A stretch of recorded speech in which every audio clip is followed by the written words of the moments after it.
Hello there.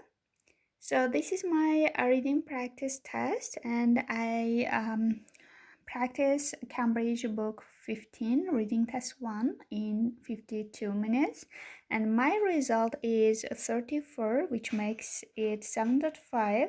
I've written 37 below 34, which means I could actually make it 37. However, I had been a little bit careless and I just could make it 34. I'm writing 37 down below there to motivate me.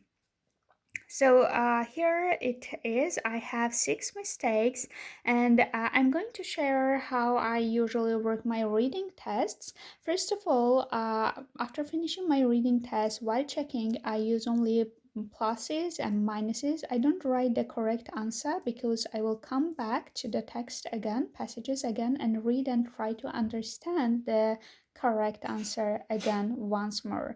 So don't write the correct answer while checking, just write pluses and minuses so that you can come back and read a question once again to find out if you could make it or not. For example, after checking my answers, I understood that I could actually answer these 3 questions correctly. So if I could have answered them correctly, I have had only 3 mistakes.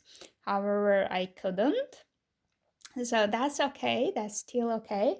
So why I'm recording this video is because a few days ago I seen on YouTube that someone shared just their results on their reading results, and there were a lot of questions on the comment section like how you're practicing and a lot of other stuff.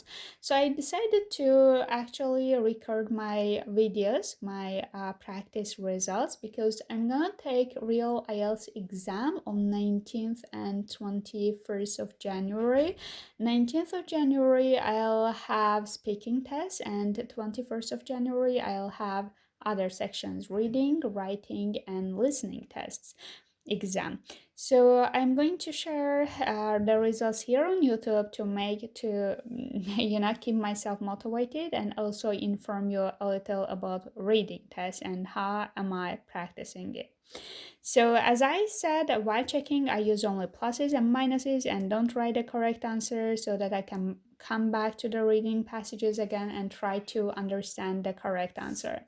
Then the next stage, what I'm doing, first of all, I want to apologize for the mess, but while working on the passages again, I usually work on the vocabulary part because that's the part I usually find challenging. I'm working on the vocabulary part, and another thing that I really recommend is write down the vocabulary on the back page of the paper that you have written your reading test.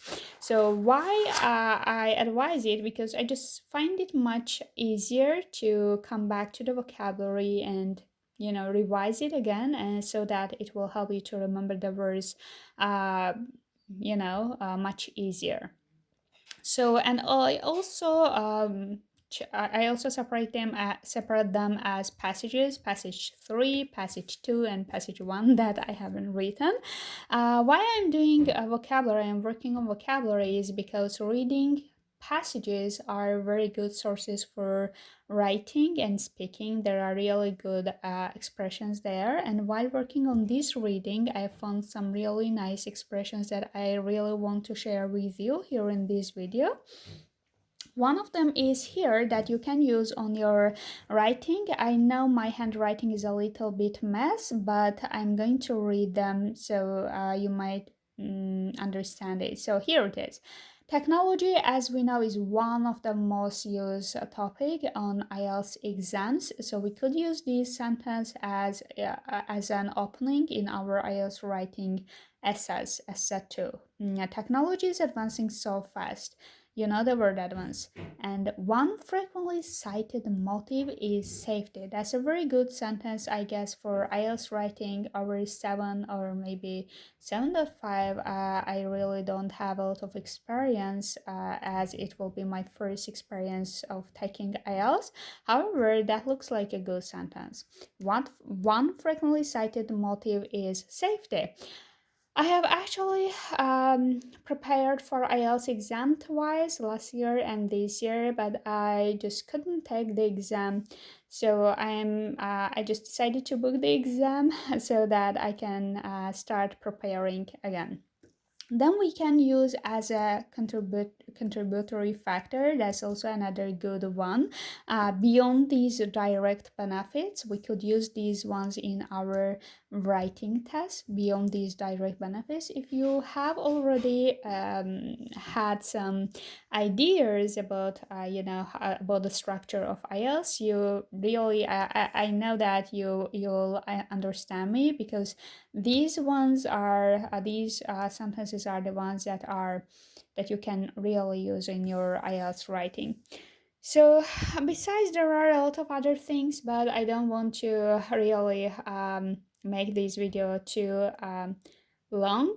And I just wanted to share how am I practicing. If you're practicing, or if you have an IELTS exam in a few days, I would love to chat a little bit and talk about our experience of practicing IELTS, or maybe taking IELTS.